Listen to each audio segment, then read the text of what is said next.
Daniel, and you are watching Daniel's Amazing Cooking Show. Haven't you ever wanted to make a simple yet delicious dessert? Well, now you can with my simple recipe for the Berry Tiramisu. Although the cake is an Italian dessert, my family loves it, and we have been making tiramisu for years. We have even changed the recipe a bit. The traditional one has coffee and cocoa, which is probably the one you know about, while mine has berry juice and berries instead. The history of the scrumptious dessert goes back almost 400 years when cooks invented the Duke's pudding, similar to the tiramisu, for the Grand Duke's party in Italy.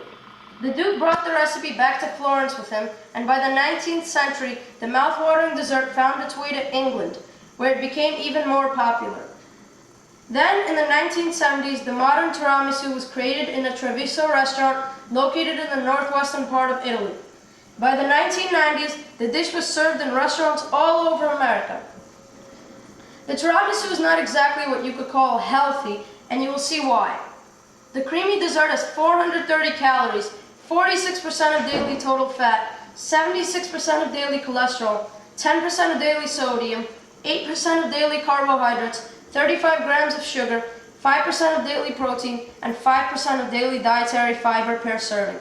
Although, thanks to the delicious berries, the cake has 25% of vitamin A, 12% of vitamin C, and 7% of calcium, making the dessert much healthier than the coffee version, which just has more caffeine. So why is this heavenly dessert so full of cholesterol and fat? You will see from the ingredients. To make the yummy dessert that feeds 12 people, 6 eggs, 100 grams of brown sugar, 250 grams of creamy and fatty mascarpone cheese, and 1 tablespoon of powdered sugar is needed. Also, you will need 3 tablespoons of brown sugar, 750 milliliters of rich heavy whipping cream, and about 24 ladyfinger biscuits. And most importantly, 2 packs of nutritious and healthy frozen red berry mixes. Papa. This mix should include blackberries, raspberries, strawberries, and black currants. Although if you're missing one type of berries, that is not a problem, you just need more of the others. So you see, the tremendous amount of heavy whipping cream and mascarpone cheese makes the famous dessert very fatty, but the berries balance out the unhealthiness with their vitamins. The making of the tiramisu takes a long time, but is well worth the trouble. First, let the berries defrost in the refrigerator for about 24 hours. In the process, the berries should release some of their juices. The juice will be used later on for the sauce.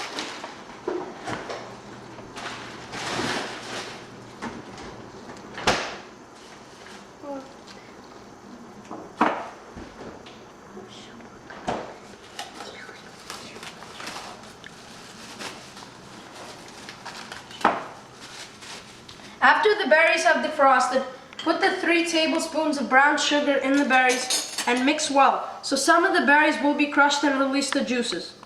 However, you should not crush all the fruit to a pulp.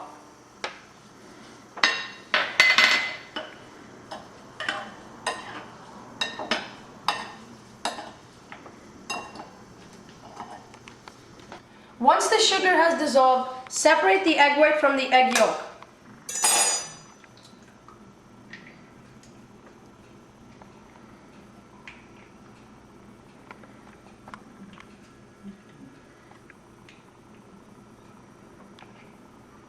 Вот так.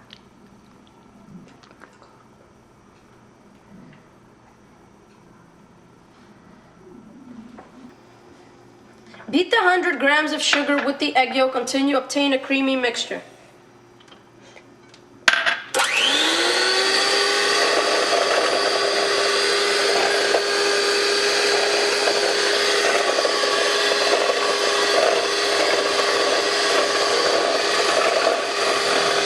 After a couple of minutes, the egg yolk should look like this.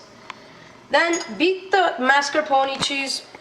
Mix the mascarpone cheese with the egg yolks and mix well.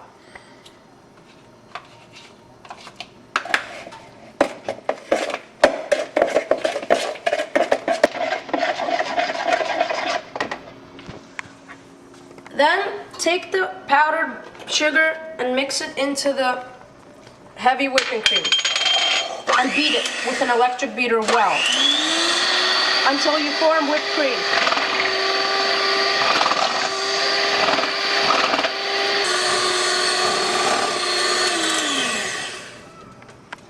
Then fold the mascarpone mix into the whipped cream gently.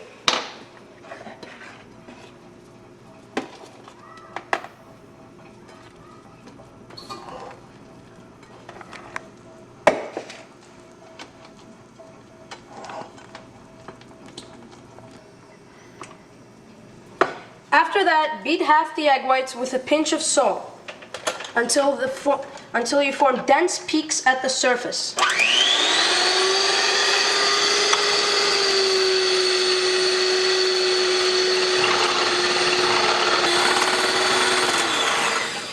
Like this. Then fold the egg whites into the mascarpone and whipped cream mix.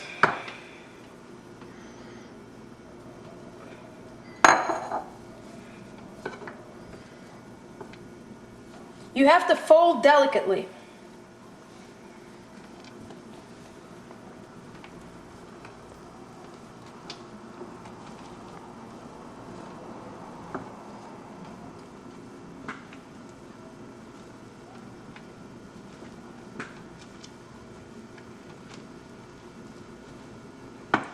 Okay.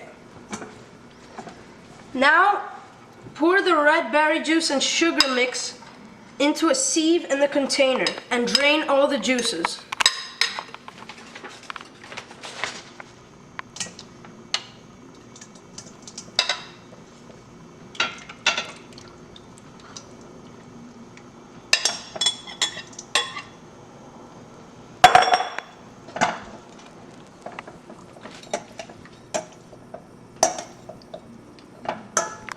Take a rectangular dish or container. Quickly dip the ladyfinger biscuits and lay them on the bottom of the dish. Do not hold the biscuits in the juice for too long, or else they will be soaked and will be too soft. Then sprinkle about 1/3 of the red fruit mix on the biscuits.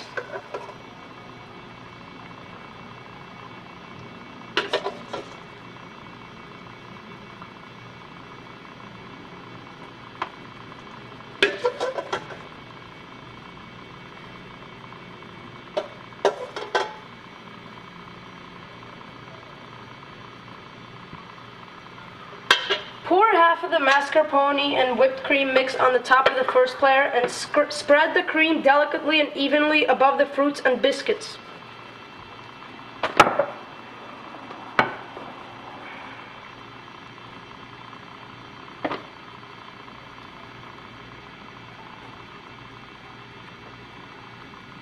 You should repeat this procedure for the second layer to get these ending results. Finally, sprinkle the remaining 1/3 of the berries onto the tiramisu.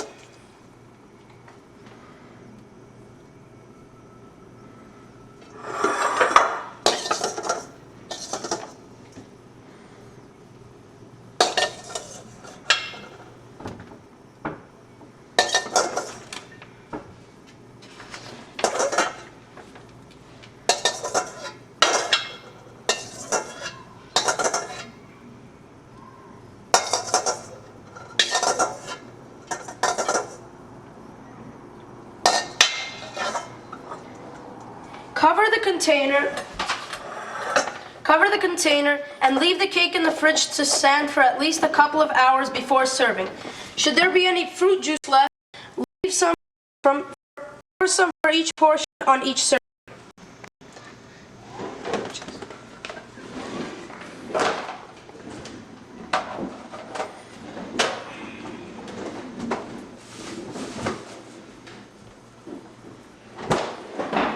That is all for today's cooking show, and if you have any questions or comments, please post below or ask me.